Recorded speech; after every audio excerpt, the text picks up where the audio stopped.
Hey there, it's Spencer Hughes, and thanks a lot for a few minutes of your time. I say a few minutes, so people are going to say, oh my gosh, you can't do this in 30 seconds or less.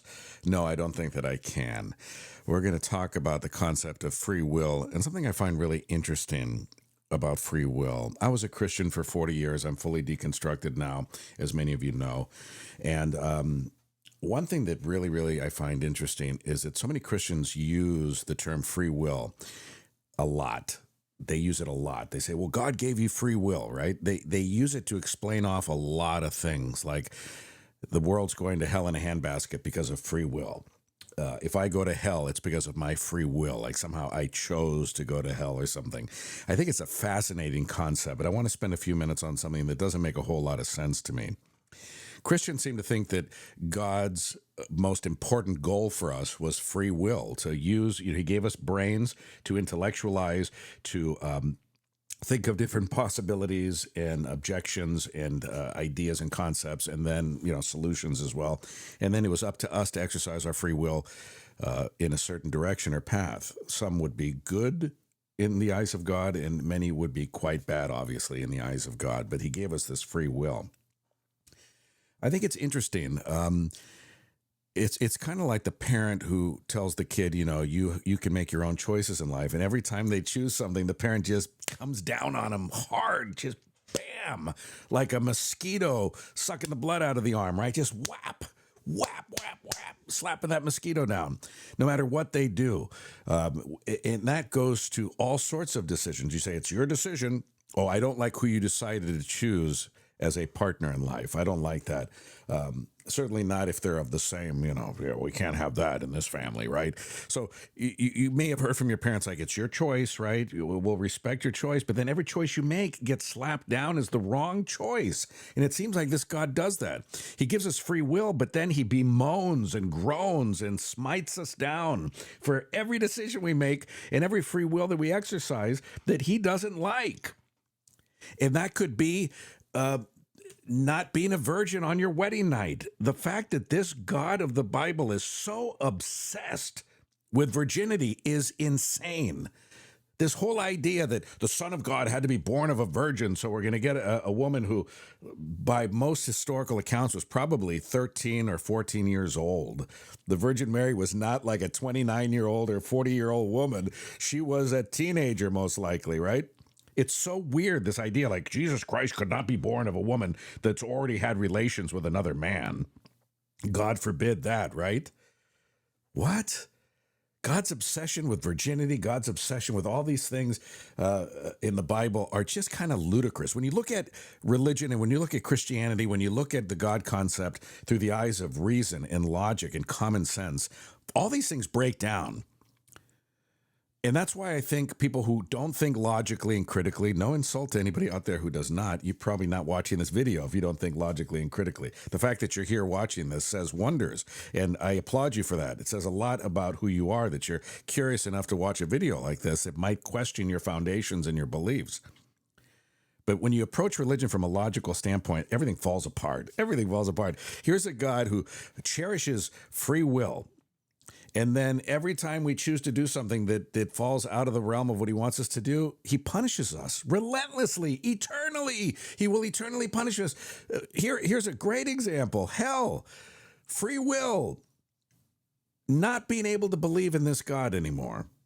And for some people, never having believed in the God to begin with. I was a believer for 40 years. Imagine how hard that is, to believe something to be true for 40 years.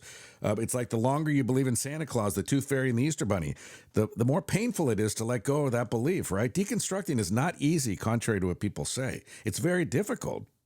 It's like losing a huge part of yourself. Religion and Christianity and Jesus and God were such a huge part of how I identified myself that letting go of that was not the easy thing. It wasn't the flippant, irresponsible, reckless decision that people think that it is. It was very, very complicated. And it took a long time, 40 years finally, to get out of the religion. But going back to free will, I think it's really interesting that Christians will say, like, God cherishes free will. But what good is free will if every decision we make is frowned upon by our Creator, right? Like the parent says, you could choose to wear whatever you want today. Oh, not the red sweater, please, not the blue shirt with the stripes. Not that one, right? You could choose your friends. Not that friend. We don't like that guy. We don't like that girl. Don't be friends with her. We don't like her parents either. We don't. So it's kind of like nitpicking all these decisions. Like we have this free will, but it's an angry God. It's a vindictive God. It's a wrathful God that just sits there going, or you can't make that decision. So it's very, very strange to me. Ultimately, this God does not believe in free will. If he chooses to be invisible, which he does, apparently, I think it's really convenient that most gods are invisible. And I know you're going to say, Jesus wasn't invisible. He walked around and he was a real person and everything. You know what I mean. This God is nowhere to be found. Let's not talk about Jerusalem and Nazareth. And we're talking about now, here and now. This God is completely invisible. Gives most of us absolutely zero indication of his existence. And even those who really, really believe in him, the best they can say ever is, oh, it's in the trees. How could you look at your baby and say that God's not real? Well, I'd rather have God show me that he's real, not through the trees or through a baby's cry or through a deer frolicking in the woods or through petting my cat or my dog. I want to know that God is real. So God gives us no real demonstrable way to prove his viability and visibility and existence.